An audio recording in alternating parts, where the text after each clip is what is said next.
আরবিতে বলে আমরা মনে করি মাশাআল্লাহ এটা হয় কোরআন হবে নাইলে হাদিস হবে।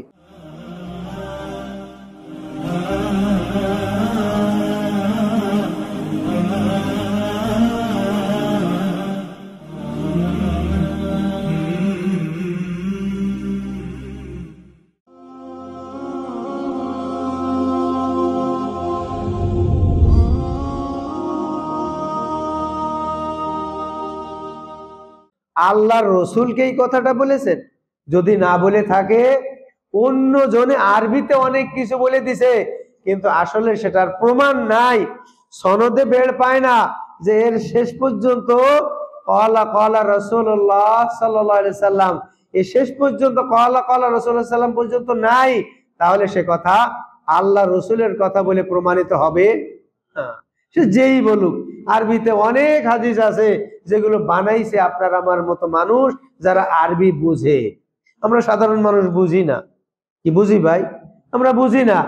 আরবিতে বলে আমরা মনে করি মাশাআল্লাহ এটা হয় কোরআন হবে নাইলে হাদিস হবে, কিন্তু কোরআনের সঙ্গেও এটার সম্পর্ক নাই, হাদিসের সঙ্গেও সম্পর্ক নাই। সাধারণ মানুষে ক্বালা ক্বালা রাসূলুল্লাহ সাল্লাল্লাহু আলাইহি ওয়াসাল্লাম বলে চালিয়ে দিয়েছে, এবং সমাজে অগণিত হাদিস আছে জাল হাদিস, যেটা সাধারণ মানুষই সেটা বানিয়েছে।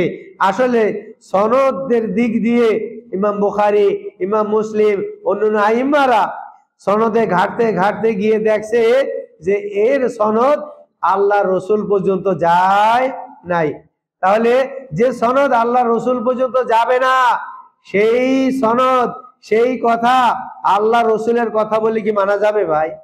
না। প্রমাণিত হয়েছে যে কথা আল্লাহ রসুলের কথা না, বিধায় ওই কথা মানা যাবে না যেটা রসুল বলেছেন। এজন্য মুহাদ্দিসিনরা অনেক খাটাখাটনি, অনেক অক্লান্ত, মানে এত পরিশ্রম করেছে যেটা আমরা ভাষায় প্রকাশ করতে পারি যে এত পরিশ্রম করেছেন আল্লাহ রসুলের একটা হাদিস অন্বেষণ করতে এবং যাচাই বাছাই করতে, যেটা আসলেই আসলেই কি এটা আল্লাহ রসুলের হাদিস, এটা কি আল্লাহ রসুল মুখে কি বলেছেন, আল্লাহ রসুলকে সম্মুখে বলেছেন, আল্লাহ রসুলের মুখ দিয়ে কি এই বাণী বাহির হয়েছে, এটা প্রমাণ করার জন্য অনেক কষ্ট করেছে। অনেকগুলো সত্য বলে প্রমাণিত হয়েছে, অনেকগুলো মিথ্যা বলে প্রমাণিত হয়েছে, অনেক হয়েছে জাল। কারণ কি, সনদে আইতে আইতে আইতে আইতে এখানে এমন একজনের নাম নেওয়া হয়েছে যে লোকটারে কেউ চেনে না। বলেন, আগেও ঠিক আছে পরেও ঠিক আছে, এই মাঝখানে একজন মানুষের নাম নিছে যার কোনো পরিচয় নাই, তার নামও জানে না কেউ, তার বাবার নামও জানে না, কোন এলাকায় থাকে তাও জানে না, সে লোক সম্পর্কে অজ্ঞ, জানেই না। এই জন্যে হাদিসের ভিতরে সমস্যা হয়ে যায়। এই ব্যক্তি, এই যে মাঝখানে এক ব্যক্তি ঢুকে গেছে, একটা এমন লোকের নাম বলছে যে এলাকায় সেই লোকটা নাই, আপনাদের এলাকায় মোটামুটি সবাই চেনেন, একজনের নাম বললো যে অমুক এই কথাটা বলেছে, কিন্তু দেখলেন যে এখান থেকে 10 বছরের ভিতরে ওই নামে কোনো লোক এখানে ছিল না। বাবারে জিজ্ঞাসা করেছেন, বাবাও চেনে নাই, দাদারে জিজ্ঞাসা করেছেন, দাদাও চেনে নাই। তাহলে 10 বছর পর্যন্ত 20 বছর পর্যন্ত কোনো ইতিহাসে পাওয়া যায় নাই যে এই লোকটা এই এলাকায় বসবাস করেছে। ভাইরা আমার, হাদিসের মধ্যে সমস্যা এইভাবেই ঢোকে। উপরেও দেখা যায় সিলসিলা ঠিক আছে, নিচের দিকেও ঠিক আছে, ভিতরে একজন দুইজন ঢুকে গেছে যাদের কোনো পরিচয় নাই। বা এই ধরনের হাদিসকে আপনারা মানবেন? মানবো ভাই? মানা যাবে না, কোনো পরিচয় নাই। আরবিতে বলা হয়েছে ক্বালা ক্বালা রাসূলুল্লাহ সাল্লাল্লাহু আলাইহি ওয়াসাল্লাম, আপনি আমি যেরকম বলতে পারি ক্বালা ক্বালা রাসূলুল্লাহ সাল্লাল্লাহু আলাইহি ওয়াসাল্লাম, এটুকু তো অন্তত মুখস্থ আছে। তো এখানে আপনি কয়েকটা নাম বলেছেন, ঠিক আছে, এদের ইতিহাস আছে, ইতিহাস পাওয়া গেছে, এর নাম এই, এর বাপের নাম এই, অমুক জায়গায় কাজ করেছে, হ্যাঁ আল্লাহ রসুলের কাছ থেকে এই হাদিস শুনেছে, এবং সে যে ওই মজলিসে ছিল তার সাক্ষী হিসাবে আরো 10 জন, যে আমরাও ছিলাম সেই মজলিসে, তাহলে প্রমাণিত হয়ে গেল হ্যাঁ এই লোকটাই হাদিস শুনেছে। পরের দিকেও সিলসিলা ঠিক আছে, কিন্তু ভিতরে 1 থেকে 2 জনের কোনো পরিচয় নাই। তাহলে যার পরিচয় নাই এরকম কথা কি মানা যাবে ভাই? মানা যাবে কিভাবে? এইভাবে কিন্তু হাদিস একটার পরে একটা একটা একটা করে যাচাই বাছাই করে আইম্মারা মুহাদ্দিসিনরা হাদিস যাচাই বাছাই করেছে। কঠিন পরিশ্রম ভাই, আমরা এটা কল্পনাই করতে পারবো না যে কিভাবে হাদিস গ্রহণ করেছেন এবং হাদিস তালাশ করেছেন, যেটা কিভাবে কার কাছ থেকে কখন কোন ব্যক্তি কোন এলাকায়, তার নাম কি, তার বাবার নাম কি, তার দাদার নাম কি, তার অভ্যাস কি, সে ভালো মানুষ না মিথ্যাবাদী, এতটুকু যাচাই বাছাই। আমরা রাস্তা দিয়ে চলি না, আর চলি আর কি খাই, বাদাম ভাজা খাই, অনেক কিছু কই, অনেক কিছু খাইতে খাইতে হাঁটি, হাঁটি না ভাই, যেখানে হাঁটি না। তাকওয়ার দিক দিয়ে এটা খেলাফ। এইরকম চরিত্রের লোক যদিও থাকে, তাদের কাছ থেকে হাদিস নিতে মুহাদ্দিসিনরা ঘৃণা করেছে। আরে গরু ছাগলের মতো হাঁটতেছে আর খাইতেছে, এর তো চরিত্রই ভালো না। কঠিন হিসাব, কিন্তু অনেক কঠিন, অনেক কঠিন হিসাব। খাইতে হবে এক জায়গায় বসে, এটা রসুলের নির্দেশ, বসে খাও, বিসমিল্লাহ বলো, ডাইন হাত দিয়ে খাও। কে বলেছেন ভাই? তো আপনি আমি তো কই, এই যে হাঁটছি কথা বলছি, আর এই খাইতেছে ও খাইতেছে, তাকওয়ার খেলাফ। রাস্তায় যাইতে যাইতে যেখানে ইস্তেঞ্জার দরকার হলো, পেশাবের দরকার হলো, খালি বসেই গেলাম, আছে না নাই ভাই? তাকওয়ার খেলাফ। এই ধরনের চরিত্র যদি আপনার আমার থাকে, তো মুহাদ্দিসিনরা আপনার কাছ থেকে আমার কাছ থেকে হাদিস নেবেন না। এটা তো বেয়াদব। রাস্তায় খেয়ে খেয়ে হাঁটতেছে বেয়াদব, যেখানে সেখানে পেশাব করতে বসে বেয়াদব। বেয়াদবের কাছ থেকে হাদিস মুহাদ্দিসিনরা গ্রহণ করেন নাই। কঠিন সাবজেক্ট, কঠিন কঠিন কঠিন। ইমাম বুখারী 6 মাসের পথ অতিক্রম করে গেছেন একটা হাদিস নেওয়ার জন্য। শুনেছেন যে অমুক এলাকায় একটা হাদিস আছে, সেই এলাকায় আমাকে যাইতে হবে। বাড়ি থেকে চলেছেন, বিমান নাই, কোনো যানবাহন নাই, পায়ে হেঁটে। কিভাবে গেছেন ভাই?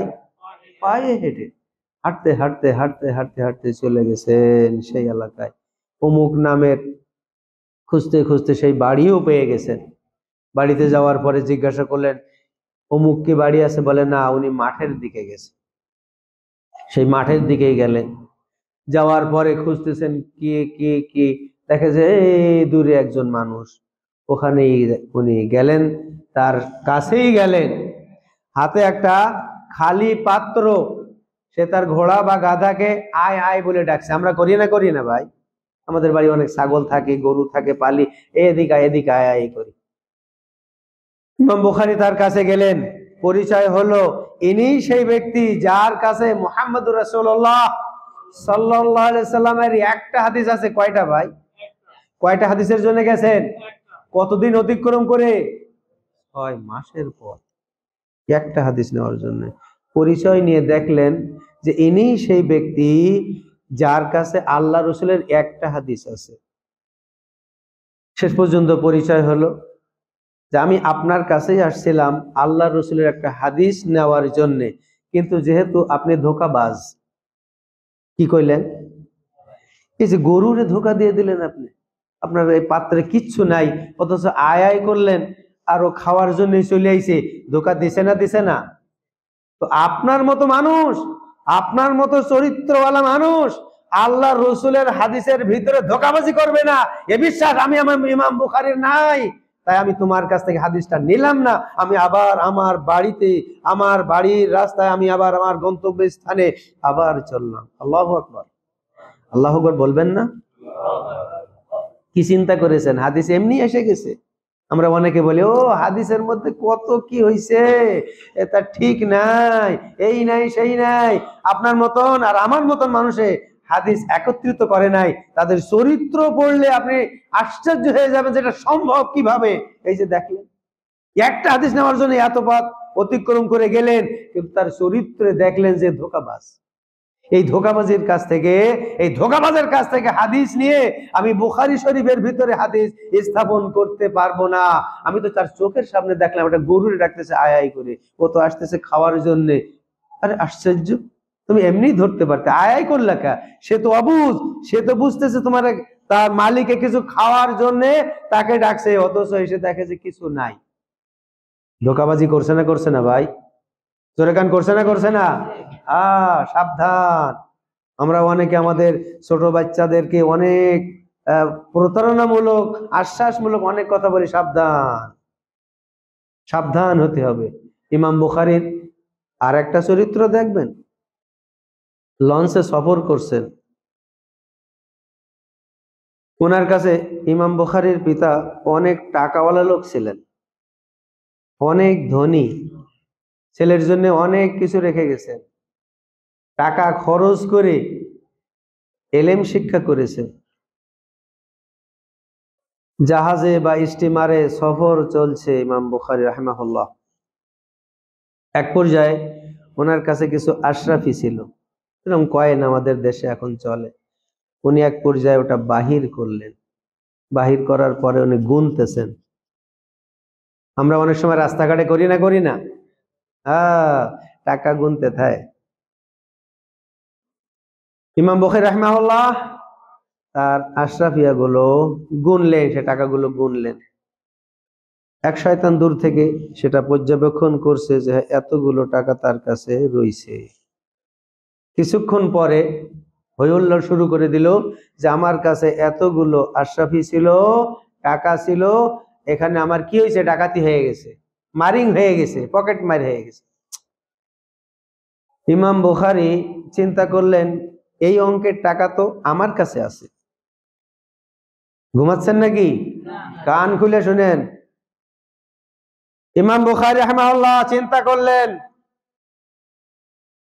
আমার কাছে তো এই অঙ্কের টাকাটাই রয়েছে, আমি তো গুনলাম, তাহলে এখন আমার বাঁচার পথ কি? এখন আমার বাঁচার পথটা কি? আমি যদি এই মুহূর্তে ধরা পড়ি তাহলে আমার জীবন শেষ। এই যে আমি হাদিস একত্রিত করতেছি, আল্লাহ রসুলের হাদিসের জন্য জান দিছি, মাসের পর মাস, মাসের পর মাস আমি এই যে কষ্ট করতেছি সব একেবারে 0 পয়েন্ট হয়ে যাবে। আমার নাম নেবে না মানুষে, এটা তো প্রতারক, নাউজুবিল্লাহ বলেন। এখন আমার বাঁচার পথ কি? দেখেন অবস্থা, টাকা কার? নিজের, কিন্তু এখন এই টাকাটা তার জন্য অভিশাপ হয়ে গেছে। আমার বাঁচার পথ কি? এখন কিভাবে বাঁচবো? এই অভিশাপ থেকে বাঁচবো কিভাবে? এই কলঙ্ক আমার মুখে মেখে যাবে ইমাম বুখারীর, এ থেকে আমি বাঁচবো কিভাবে?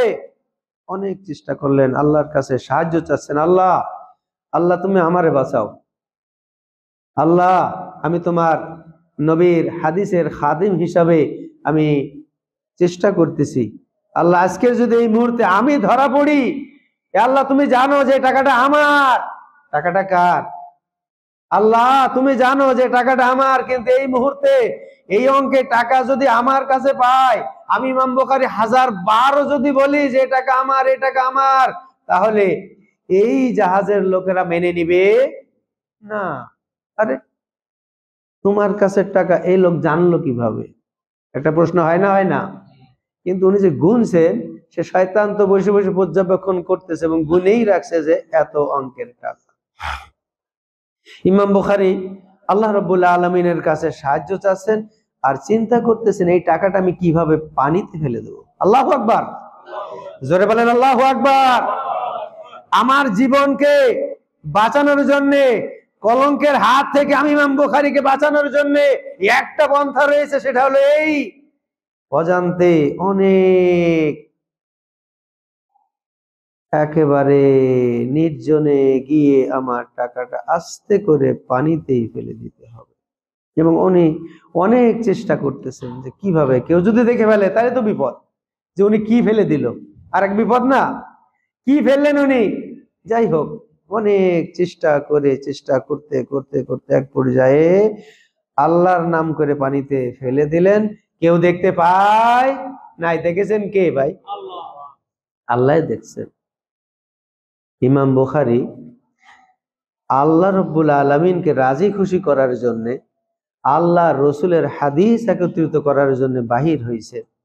এখন যদি ব্রেক হয়ে যায় আর ইমাম বুখারীর মুখে বা চেহারায় যদি কালি এসে যায় যে ইমাম বুখারী প্রতারক, নাউজুবিল্লাহ, তাহলে আমার জীবন যৌবন সব শেষ। এক পর্যায়ে ফেলে দিল। যাই হোক, জাহাজ চলছে চলছে চলছে, নির্দিষ্ট ঘাটে যখন আসলো স্টিমার বা বাস, উনি নেমে চলে যাচ্ছেন, ওই লোকটাও নেমে গেছে।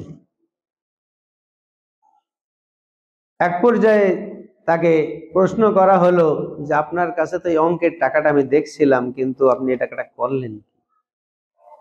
উনি বললেন যে আমি ওটা পানিতে ফেলে দিয়েছি। আল্লাহু আকবার। এই ছাড়া আর বাঁচার কোন রাস্তা ছিল ভাই?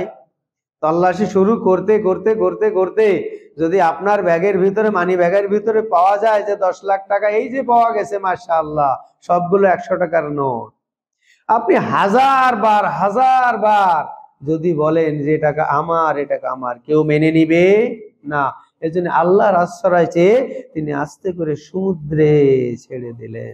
অন্তত নিজের জীবনটা তো বাঁচুক।